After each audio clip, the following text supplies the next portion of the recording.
उत्तर प्रदेश कांग्रेस के नए अध्यक्ष अजय राय ने शुक्रवार को दावा किया कि राहुल गांधी 2024 के लोकसभा चुनाव में अमेठी से चुनाव लड़ेंगे।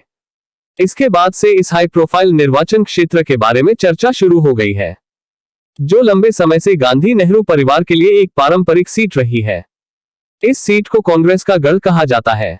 राहुल गांधी ने 2004 में अमेठी निर्वाचन क्षेत्र से अपनी संसदीय शुरुआत की और 2019 में बीजेपी की स्मृति ईरानी से वो हार गए। रायबरेली से सांसद सोनिया गांधी वर्तमान में उत्तर प्रदेश से एकमात्र कांग्रेस सांसद हैं। 2024 के चुनाव में देश की सबसे पुरानी पार्टी की नजर स्मृति ईरानी से अमेठी छीनने पर होगी। राहुल गांधी इस समय केरल के वायनाड से सांसद हैं। स्मृति ईरानी बनाम राहुल गांधी। जानकारों के मुताबिक अमेठी में स्मृति ईरानी की सक्रिय भागीदारी ने इस क्षेत्र में बीजेपी की उपस्थिति को मजबूत किया है। जगदीशपुर, तिलोई और सलोन विधानसभा क्षेत्रों में बीजेपी विधायकों का दबदबा है, जबकि गौरीगंज और अमेठी सीटों पर समाजवादी पार्टी की पकड़ है। अमेठी लोकसभा सीट पर ईरानी के समर्थकों ने केंद्र और राज्य दोनों सरकारों द्वारा किए गए विकास कार्यों को उजागर किया है। राहुल गांधी 2019 के चुनावों में अपनी हार के बाद से 3 बार अमेठी का दौरा कर चुके हैं और इस बार इसी निर्वाचन क्षेत्र से चुनाव लड़ने की संभावना से स्थानीय पार्टी नेताओं में उम्मीदें पैदा हो गई है। राहुल गांधी ने अमेठी में एक स्पष्ट उपस्थिति बनाए रखी है, खासकर कोविड-19 महामारी के दौरान जब उन्होंने इस क्षेत्र में राहत सामग्री पहुंचाई थी। वहां के लोगों के बीच उनकी मजबूत पहुंच है।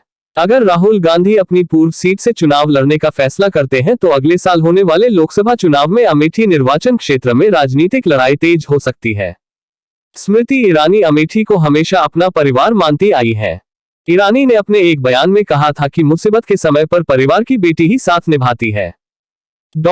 आज मैं अमेठी में हूँ। अमेठी मेरे लिए एक परिवार की तरह है। कठिनाई के समय में परिवार की बेटी ही मदद करने के लिए आती है।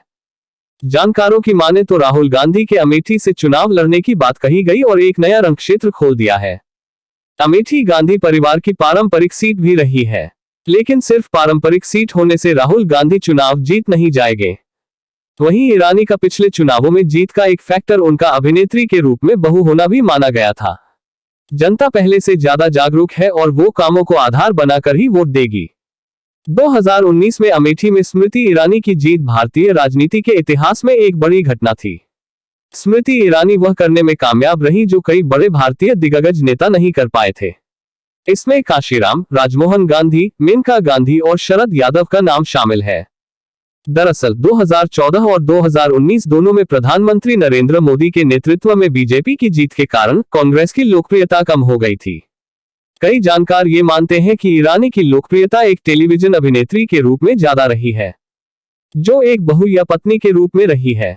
2019 में गांधी को ईरानी ने हराया। क्या ईरानी या राहुल के लिए आसान होगा इस बार का चुनाव? वरिष्ठ पत्रकार ब्रिजेश शुक्ला ने एबीपी न्यूज को बताया कि इस बार का अमेठी चुनाव न तो ईरानी न तो राहुल के लिए आसान होगा। ईरानी पहले ही 5 साल से यहाँ की सांसद है और अमेठी में स्थितियां पूरी तरह से ईरानी के पक्ष में नहीं है। वहीं राहुल गांधी के अमेठी से चुनाव लड़ने की बात महज एक अफवाह भी हो सकती है। करीब से देखने पर यह पता चलता है कि अगर राहुल गांधी अमेठी से चुनाव लड़ने की बात सच है तो कोई कमेटी का गठन क्यों नहीं हुआ है, ना ही कोई जांच की जा रही है। शुक्ला के मुताबिक उत्तर प्रदेश कांग्रेस के नए अध्यक्ष अजय राय भले ही राहुल के अमेठी से चुनाव लड़ने की बात कही है, लेकिन इसमें कोई सच्चाई नहीं लगती है। राहुल ने अभी तक कोई दौरा भी नहीं किया है। रायबरेली में भी वही हाल है। चुनाव नजदीक है, ऐसे में ये एक बड़ा सवाल है। अगर राहुल गांधी अमेठी से चुनाव लड़ते हैं तो पहले से बेहतर प्रदर्शन की उम्मीद की जा सकती है। क्या ईरानी के काम से मिलेगी बीजेपी को कामयाबी? इस सवाल के जवाब में नाम न बताने की शर्त पर अमेठी के एक स्थानीय पत्रकार कहते हैं, ईरानी लगातार अमेठी की जनता से संपर्क में रही है।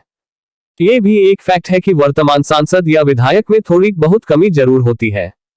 अमेठी सीट गांधी परिवार से जुड़ी होने की वजह से एक चर्चित सीट मानी जाती रही है। अब इस सीट की चर्चा कम रह गई है।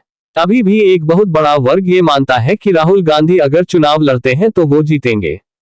2014 में उमा भारती से अमेठी से चुनाव लड़ने के लिए कहा गया था, लेकिन ऐसा हुआ नहीं। ईरानी ने ये जोखिम लिया और वो जीत गई। 2014 में भले ही हारी थी, लेकिन तब से ही इस सीट पर ईरानी को लेकर चर्चा होती रही है। वो यहाँ की जनता से लगातार जुड़ी हुई है, जो इस चुनाव में बीजेपी को फायदा पहुंचाएगा। ईरानी ग्रामीण क्षेत्रों में महिलाओं के साथ चावल की लाई खाने आती रहती है। ये एक परंपरा है। इसमें ये माना जाता है कि औरतों के ऐसा करने से मनोकामना पूरी होती है। ईरानी ने गांव गांव लोगों के बीच अपनी पकड़ बनाई हुई है। बीजेपी को ईरानी पर पूरा भरोसा है, इसलिए इस बार बीजेपी का टारगेट रायबरेली है। वरिष्ठ पत्रकार ओम प्रकाश अश्क ने बताया कि 2014 में जीत हासिल करने के बाद ईरानी और केंद्र सरकार ने 25,000 लोगों के लिए प्रधानमंत्री सुरक्षा बीमा योजना के तहत 12 रुपए की पहली साल की किस्त को कवर करने वाले चेक वितरित किया। उन्होंने घोषणा की कि उर्वरक रैक जो अब तक केवल रायबरेली में उपलब्ध था, अब अमेठी पहुंचेगा। ईरानी खुद अपने भाषणों में कहती रही हैं कि मैंने जो 3 वादे उर्वरक रैक, रेल कनेक्टिविटी और गरीबों के लिए बीमा किए थे, उन्हें पूरा किया है। विश्लेषकों का यह भी कहना है कि अमेठी में ईरानी की गतिविधि ने उन विवादों से ध्यान हटाने में भी मदद की है, जिसका शिकार वो मानव संसाधन विकास मंत्री बनने के बाद हुई थी। वह अमेठी में स्थानीय लोगों तक पहुंच हासिल करने में काफी हद तक कामयाब रही है, जो चुनाव में बीजेपी को मदद पहुंचाए।